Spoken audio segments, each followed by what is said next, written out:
Bəli, işğaldan azad edilmiş ərazilərə böyük qayıdış davam etdirilir. Bugün Ağdərə rayonunun Çıldıran, Aşağı, Orataq, Heyvallı, Çapar və Həsənriz, Xocavənd rayonunun Xocavənd, həmçinin Cəbrayıl rayonunun Horovlu kəndlərinə növbəti köç karvanı yola salınıb.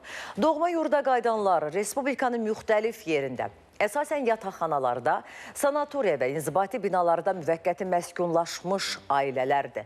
Bu mərhələdə Ağdərə rayonunun Çıldıran kəndinə 3 ailə olmaqla 13 nəfər, Aşağı Ortaq kəndinə isə 21 ailə olmaqla 108 nəfər, Heyvalı kəndinə 7 ailə olmaqla 34 nəfər, Çapar kəndinə də 4 ailə olmaqla 17 nəfər, Həsənriz kəndinə 6 ailə olmaqla 29 nəfər, Xocavənd rayonunun Xocavənd kəndinə 11 ailə olmaqla 36 nəfər, Cəbrayıl rayonunun Horovlu kəndinə isə 30 ailə olmaqla 131 nəfər köçürülüb.